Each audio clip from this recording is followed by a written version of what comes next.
ማንንም አልፈራም። ግልጽ ነው የምናገረው። ምን ልፈራ ነው እንዴ አንተ? እንዴ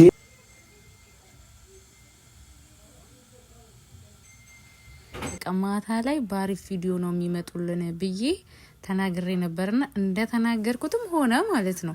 ዛሬ ታርቀው ሰላም ወይኔ በነገራችን ላይ የመጨረሻውን ፓርት እንዴት እንዳሳዘኑኝ በቃ የሆነ አዲስ ፍቅር ውስጥ ያሉ ሰዎችን የመሰሉኝ ማለት ነው። ምክንያቱም ኢቭን አይኑን ለማየት ሸሚዟት እንዴት እንደተሸማቀቀች እንደነበረና ሩታ ማለት ነውና በቃ ታርቀው ሰላም ወርዶ ስላየዋቸው እግዚአብሔርን እኔ እንደ እንትኔ በጣም ደስ ብሎኛል ማለት ነው። ምክንያቱም ጋሼ ባይመጡ ኖሮ ይሄ ነገር ተጣጥፎ በቃ እንትን ይል ነበረ። ግን አሁን ካያችሁ ሜሪም አሁን ጥጓ ይዛለች። በነገራችን ላይ ሁሉም ቻናሉ አሳድጎ የራሱ መንገድ ይዟል። እነዚህ ልጆች ናቸው ተጣልተው የቀሩት የነበረውና ጋሽዬ እግዚአብሔር ይስጣቸው እና እድሜያቸው ያርዝመው።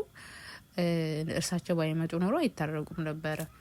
ምድረ ዩቲዩበር መክፈት የፈልገው በእነሱ እየተጠቀመ ነገሮችን ሁሉ እየተባባሰ ወደ ማይሆን ቦታ እየሄዱ ነበረ። ግን አሁን ካያችሁ ጽጌ 100 ሺህ ያልፋለች፣ ዳኒ 100 ሺህ ያልፏል።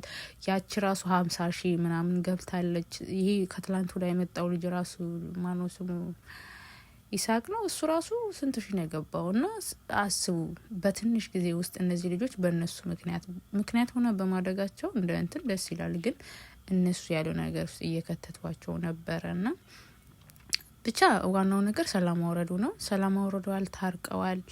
ጋሽዬ ተቆጥተው ሩታዬም ካናዳ መሄዱን ትታለች።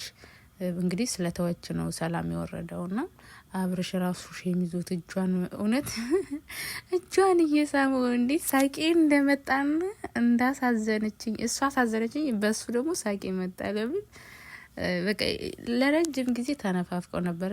ለረጅም ጊዜ በሰላም አላወሩም። መበሻሸቅ ነበር። እሷ ይሳቅ ዳኒ ምናምን ይዛ ትመጣለች። እሱ ጽጌ ፍቅር አሁን እሺ ሩታና አብርሽ ታረቁ። ፍቅር እንዴት ልትሆን ነው? ከፍቅር እስጋ ፍቅር አሁን ከፉፉ ጋር ተጣልታለች። ማን ነው የሚያስታርቃት? ይሄ ነው የኔ አሁን ሀሳብ ማለት ነው። ምክንያቱም ፉፉ ለረጅም ጊዜ እንትን ያላት ልጅ ነበረ ከፍቅር ጋር። አሁን ፍቅር ምንድን ነው? አሁን ደግሞ ምክንያት ልትሆናቸው የምትችለው ጽጌ ሩታና አብርሽን ፍቅር ናት። ጽጌማ በቃ መልካም ጊዜ ይሆንላችሁ በማወቅም ባለማወቅም አጥፍቻ ያለው ብላ በቃ ተዝናኑ ፈታ በሉ ብላ ትታቸው ነው የሄደችው ማለት ነው። እና ነገሮች ያው ሰላም ወርዷል ብዬ አሁን ተስፋ አደርጋለሁ።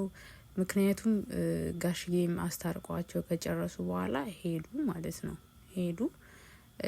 ጽጌም ሄደች። እንግዲህ ዳኒም አልመጣም፣ ይሳቅም አልመጣም። ሜሪያው 6 ቀን ነው 7 ቀን አላየናት።